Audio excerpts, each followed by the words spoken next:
Hi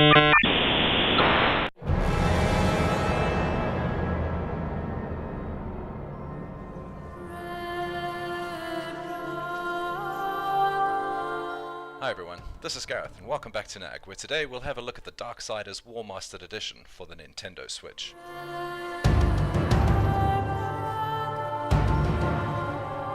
Darksiders was originally released in 2010 by THQ. This came on PC, PS3 and Xbox 360. The Warmastered Edition, which is basically just a remaster of the original, was released in November 2016 for PS4, Xbox One, and a few days later for PC, and also, I should mention at some point, for the Wii U, this time by THQ Nordic. A brief synopsis, for those of you who've been living under a rock. Darksiders follows the story of War, one of the horsemen of the apocalypse, as he's summoned to Earth for the end of the world. Except, it really wasn't the end of the world.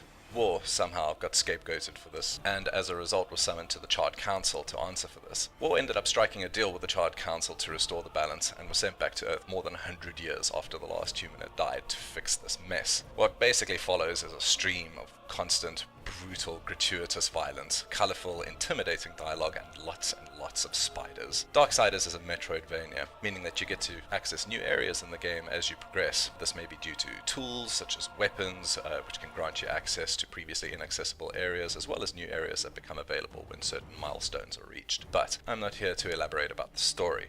It's 9 years old, guys. If you really want to know about it, there are plenty of sources where you can go and view the game's pedigree, discuss their characters, and get literally any information you want about the narrative. So no, I want to focus on what might make the game worth your while on a Nintendo Switch. Whether you're new to the franchise or sporting a faded, wrinkly tattoo of War's sword on your back, I want to have you covered here. The video you're seeing in the background is all captured on the Nintendo Switch, which means that we're limited to 720p at 30 frames per second. What's really sad about this is that I can't showcase one of the cool technical aspects of the Switch release, being that there is a performance and quality mode for the game. What you can't see because of this is a significant improvement in frame rate for the performance mode. The difference in visual fidelity to me wasn't that noticeable, though the quality of the image is much sharper on the quality mode. Technical details are still a bit sketchy. All that I have is what I can see, and to me it looks like on performance mode the game hits 60 FPS, which it doesn't look like it does on quality mode, though both look to be running at 720p. I guess we'll have to wait for Digital Foundry to pull it apart before we'll know the real bottom line here. I played and preferred the performance mode by a country mile. I've also played and finished Darksiders on PC, Xbox 360, and the Warmastered Edition on Xbox One, and for realsies, it does run better on my Switch than it did on the 360.